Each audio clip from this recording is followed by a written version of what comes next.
It's a BumbleKast Mini, this time sponsored by Dub. Let's go ahead and jump in. Ian, how would you go about writing a truly insane character? Not mad scientist, not LOL random, but truly unhinged insanity, no moral compass. Well, if we're talking like actual form of mental instability, number one, I'd need to do some research. Insanity is an incredibly vague blanket term that I don't believe is very acceptably remotely accurate. Yeah. And if we're going to do an actual legitimate mental illness, then it needs to be depicted with sincerity and, with a degree of respect. It's kind of the equivalent of saying, if you were going to depict a character with an actual terminal cancer, you don't just throw that out there. It's a, mental disease is a disease. So it would have to be part of that character's struggle and their arc and whatever we are doing with it. Doing over the top pastiche Mad Doctor is one thing. That I think is, you can safely assume it's just a hand-wavy excuse for the extravagant behavior. But like actual sociopathy or other mental disorders should be treated with seriousness because mental health is not properly respected. Right. Yeah, it's kind of hard. Like, actual sociopaths are very much not like sociopaths in media are depicted, Calling someone a sociopath has weird implications beyond they're just people trying to live their lives. It's not a very well-defined thing, and it's a very touchy thing sometimes, especially these days. And I'm glad that it's become more in vogue to discuss these sorts of things and to, hopefully gain a better understanding of them and, absolutely move beyond what has been the status quo for far too long. Guys, what are some of your favorite forgotten or lesser known 90s game characters? Arrow the Acrobat, Glover, the Unicycles from Uniracers, Bubsy. Who would you like to get another chance? On a related note, Sparkster rules. Mm-hmm. Heck yeah. I feel like I've covered this before, but Rystar. Give me a new Rystar. Yes, please. More. Don't reinvent the wheel. Maybe some quality of life changes, but just keep it simple. Keep it sprite-based.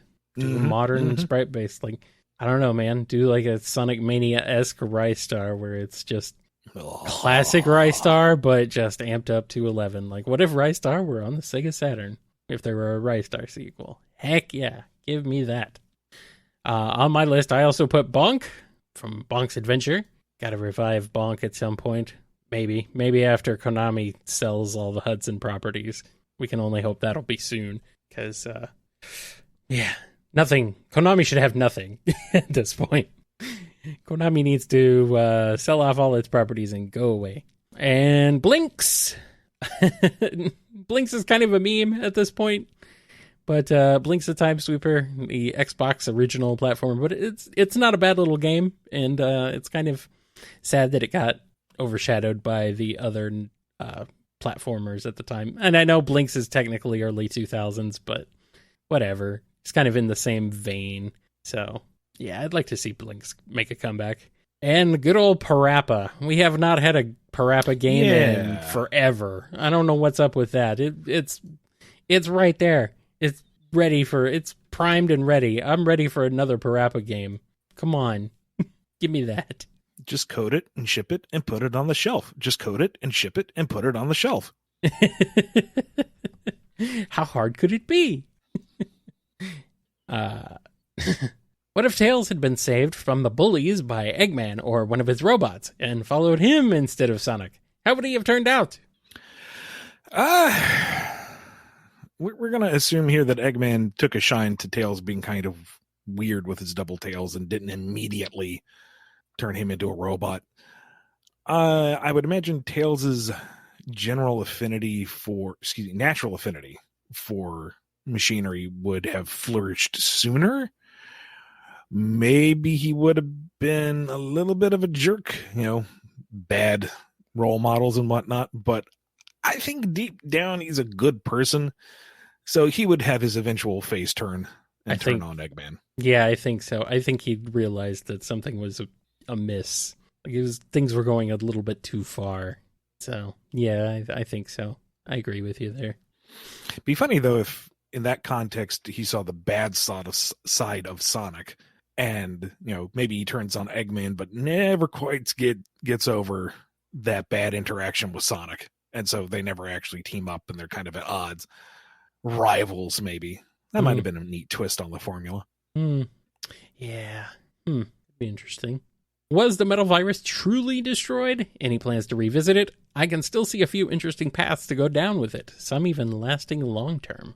No, it's gone. It's dead. We killed it. We're done. Maybe somewhere down the line, someone will have an idea to work with it and an excuse to bring it back. But I told that story as far as I'm concerned. We're good. No more metal virus. Don't worry. I punted it into the sun via Chaos Emerald magic. It's dead. It's about as dead as Starline is. Which means it could come back at any moment. No! Oh, no! Ian, I am a fan of Alice in Wonderland. I'm curious, if you were to retell the story with the IDW cast, who plays who? Please do not say Blaze or Big for the Cheshire Cat just because they're cats. Any other reason is fine, but please not because they're a cat. It doesn't really fit. They don't really work for either of them. Yeah. No. They don't work for either of them. Neither of them work for that role. Let's see. I'm thinking Cream and Cheese as, Alice, and she didn't really have a little companion, did she? I don't There's remember. Dinah the cat, but Dinah didn't come along. But you know what? This is an adaptation anyway. And they're a package deal. You can't have one without the other. Yeah. Gosh, it's been so long since I read Alice in Wonderland. Yeah. I mean, the whole thing is this drugged up stumble through random ideas. So it's not like any of the characters have to be 100% faithful to their true incarnations because this is Wonderland. Everything's a bit squirrely. So Amy running around as the Queen of Hearts, gonna croquet people's heads off their shoulders. That might work. Rotor and Eggman as the Walrus and the Carpenter, maybe. Maybe. I'm seeing a suggestion of Tails being the White Rabbit. Yeah, maybe. Mm-hmm. Or if you want to go full irony, it's Sonic and he's not fast enough, so he's always late. Tweedledum and Tweedledee. Rough and tumble. Yeah. Okay, good. Who's the Mad Hatter? Maybe that's better suited for Eggman. Hmm. Because Walrus and Carpenter were kind of a side story thing. They weren't part of the main adventure. The suggestion I'm seeing here is Bean. That's Cheshire. Yeah, okay. You got it. I mean, that's Bean basically being Bean, but that fits a little more. That fits that mold better than, trying to force Big or Blaze into it. I know I already said that the characters don't have to be spot on, but there's only so much you can bend before you're just breaking it. Right. You don't want to break the concept too hard. The president? What? The president is the caterpillar? Is that what you're saying? Okay. I don't know. I'm having trouble with this one. Yeah.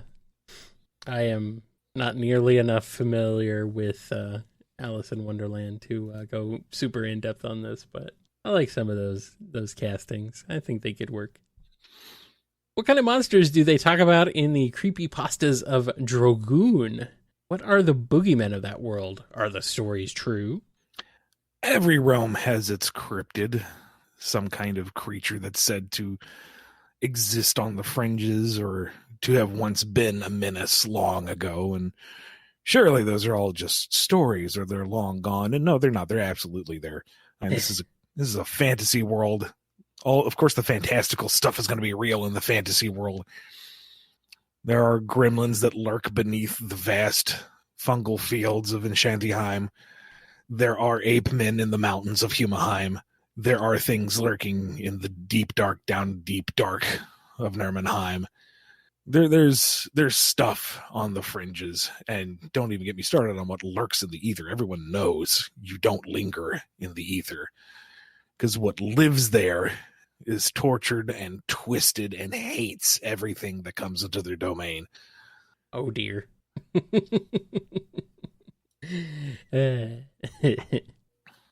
Rough and Tumble versus 80s cartoon Bebop and Rocksteady. Discuss. Whoever loses, we win. Pretty much. I mean, they're pretty much the same characters, right? I mean... There's nuance, but yeah. I mean, effectively, they serve the same purpose. They kind of act similarly. Yeah. But man, it would be fun. It would be a lot of fun. Oh, it would be just a comedy of errors. It would be delightful. Mm-hmm. Mm-hmm. Each one of them trying to upstage each other, forgetting why they're fighting to begin with, and kind of get distracted by that fact. And what were they even setting out to do to begin with? They don't even remember. They tore up a city block, and it's like, why? Catch those turtles. Maybe Rocksteady and Bebop get jealous because Shredder sees Rough and Tumble in action and decides that they're the better henchmen. Fires Rocksteady and Bebop. Only Rough and Tumble are, you know. Same man. Second verse, same as the first. Rocksteady Bebop's attempts to get Shredder's attention and to hire them back just end up causing more trouble. Anything that could go wrong would go wrong, and it'd be delightful. I am ready for it. We got to get that TMNT Sonic beat 'em up crossover game. God, that would be awesome. Okay, guys, what's the finish order for this race? Sonic, Barry Allen Flash, Blur from Transformers, Roadrunner, Quicksilver from Marvel, and Speed Racer in the Mach 5. I feel like Roadrunner would be last. Although really? They're crafty, so maybe they would end up tricking somebody else. I don't know. It's hard to say. Maybe, but Roadrunner isn't malicious. They only, trot out the tricks because Wily's trying to eat them. In that one episode where they race Speedy Gonzalez, which doesn't end in any kind of definitive victory, and it drove me up the wall as a kid. Like, he and Speedy were just straight up racing. They didn't try to undo each other. So I imagine Roadrunner would play fair. Okay. I'm not up to date on my flashes, so I don't know if Barry has the Speed Force. Yeah, he does. Okay, he wins. Yeah, I was gonna say Speed Force is stupid broken. I was gonna say, yeah, Flash is broken. I'm not sure just how fast Blur is, but I'm assuming that he's got the limitations of a souped up car. So that already puts him behind Sonic and Roadrunner and Quicksilver. And the Mach 5 is a souped up car. So I'm imagining maybe neck and neck with Blur. Yeah. That's a good As point. for the middle three, oh man, you could have a power level argument for days on that one. I don't know enough about Quicksilver to make a placement. I think that varies by incarnation and time period as well, and I'm not as familiar with that, but I don't think he's like Flash levels of broken. Yeah, I don't think Quicksilver is all that fast really. Like, he's fast, but I don't know if he's really super fast. I think Sonic is faster than Quicksilver. So, I don't know. The only one I can definitively say is Barry's in first. Yeah, maybe Sonic behind him because, I don't know, Sonic's got some aces up his sleeve, but he's got Chaos Control. I don't know what the Speed Force, how the Speed Force and Chaos Control would interact. That might be bad. That might be bad, actually. Maybe not do that. And in my ignorance, I'm saying Speed Racer and Blur tied for last. Cross the line at the exact same time. All right. Sure, why not? So, if Neo Metal Sonic and Sigma cross paths, how screwed would we be? How would Sigma react to IDW Eggman? How would IDW Eggman react to Sigma? Oh, Lord. Sigma would just straight up take over Neo Metal's body. Oh. I mean, and he'd morph the face so that it's Sigma's big old chin coming out of that star-pointed helmet. He really Everything loves else himself. is the same. He really. Oh, yeah. That would be just hilariously goofy looking and also just surreal enough to be truly unsettling. Yeah. Maybe he'd adjust the proportions to be a little more Sigma-ish as well, but it'd be primarily Neo Metal Sonic in design. Yeah. This all starts because Eggman finds a copy of the Sigma virus and totally thinks he can utilize it to upgrade his robots. He absolutely can control this bit of coding. What are you talking about? Oops. Oh, they get upgraded all right. And then Eggman's in a mad scramble to get Sonic to help him. I did a bad, help, please. And now you got Neo Metal Sigma, which sounds metal as hell, leading the entire Badnik forces. And oh no, all of our robot friends are in danger because of the Sigma virus. And oh no. Don't give Belle the Sigma virus. She's been through enough. Mm-hmm. Oh, she is no. no longer Belle. She is now Death Knell.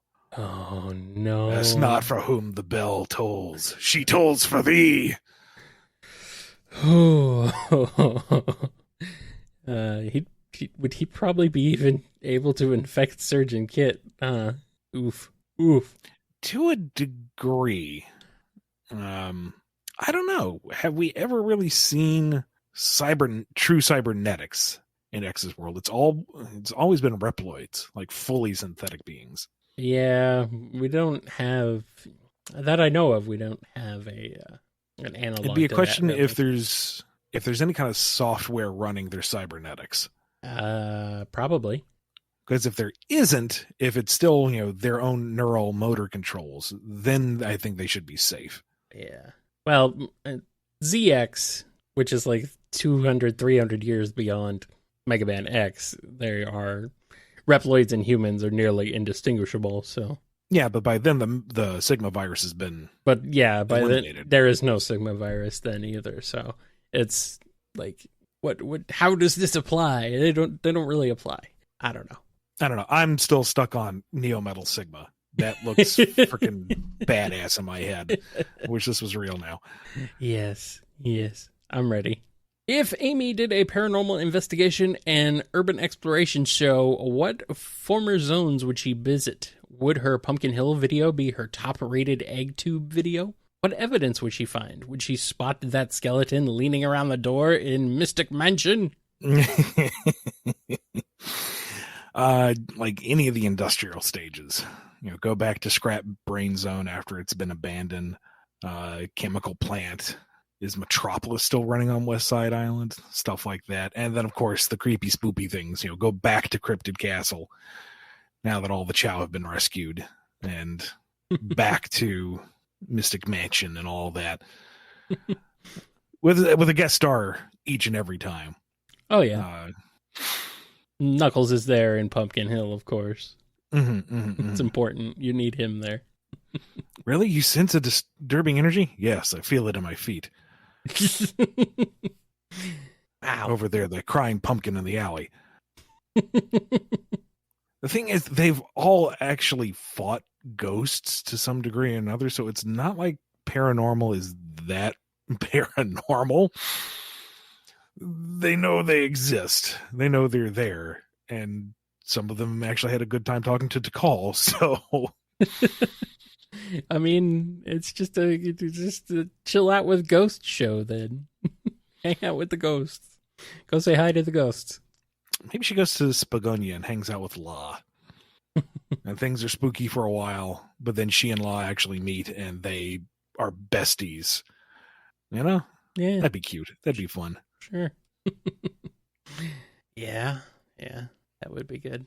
Metal Robotnik returning when? Also, as an aside, Egg Gundam when? Also, as an aside of bacon, Do you have a favorite Gundam, series, or individual mech? Are fine answers. Metal Robotnik is OAV and thus off limits, but we have enough giant killer Eggman mechas. We're not hurting for choice there. Egg Gundam. We take out a G.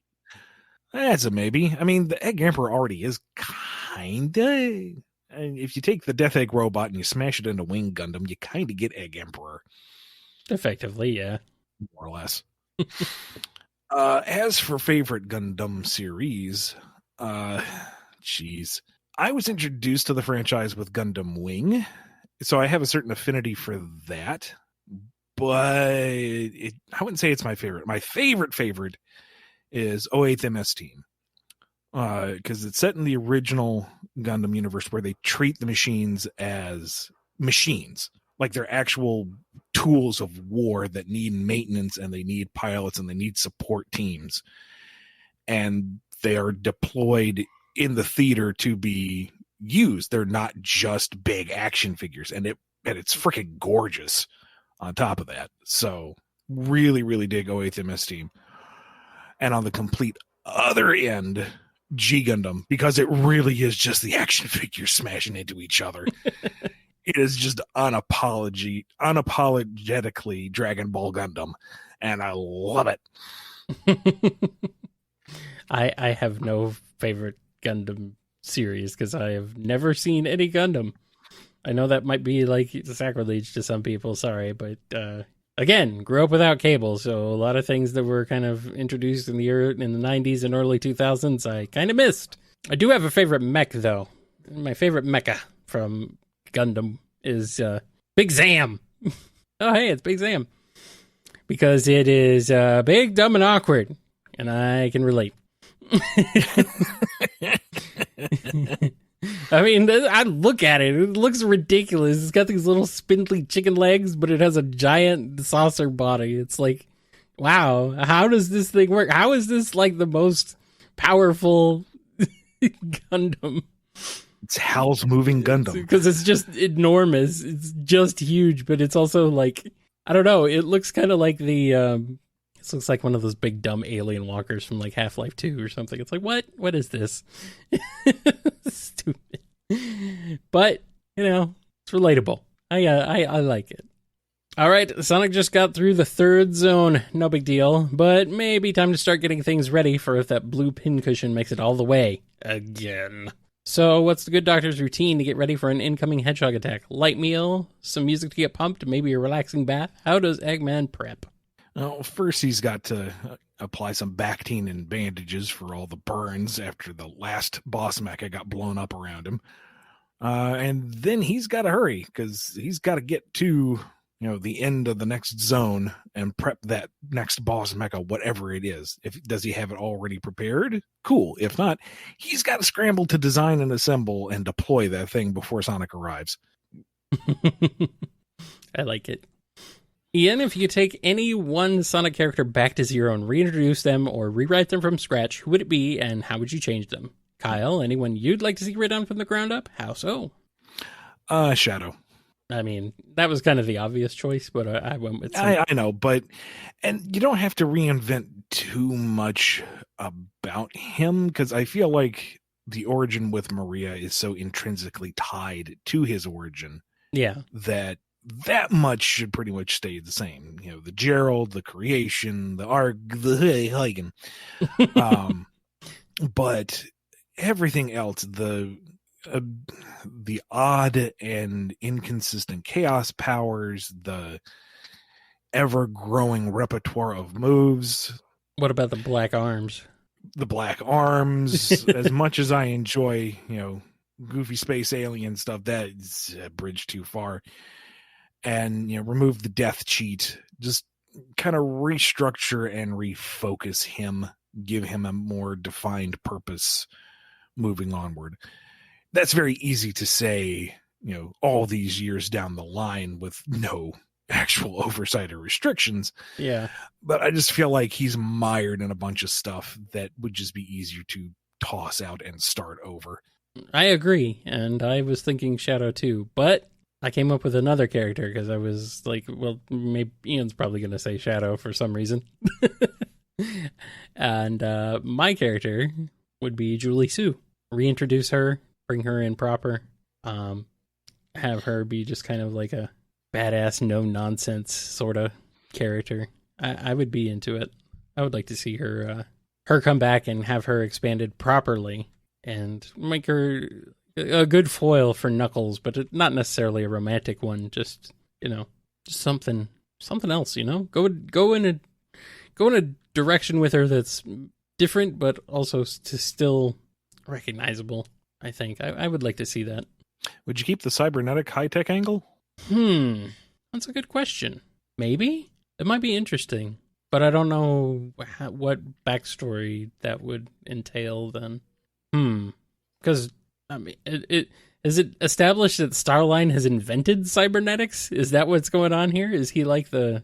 I don't know if it's established that he invented it, but I wouldn't think it common technology. Right. I don't know. Someone somewhere might have experimented with it at some point.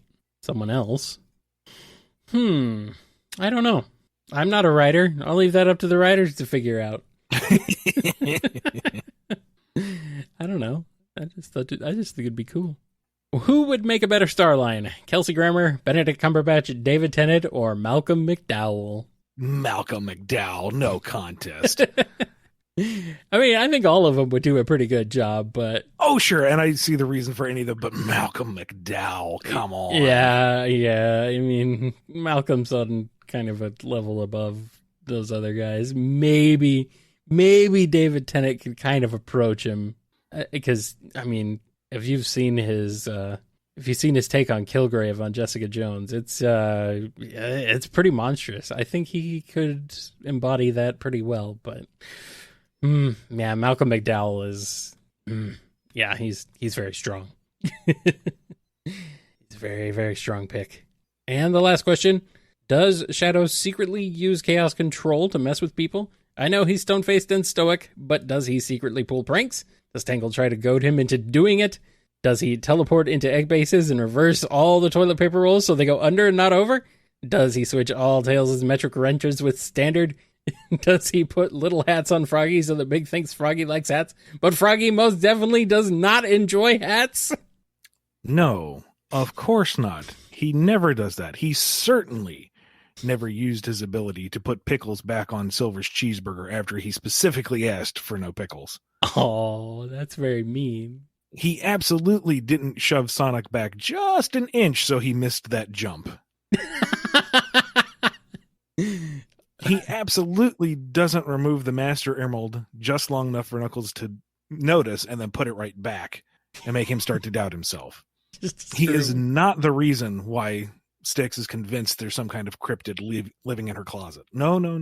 What are you talking about? No, I don't. No, I don't think this is Shadow at all. That doesn't sound like him.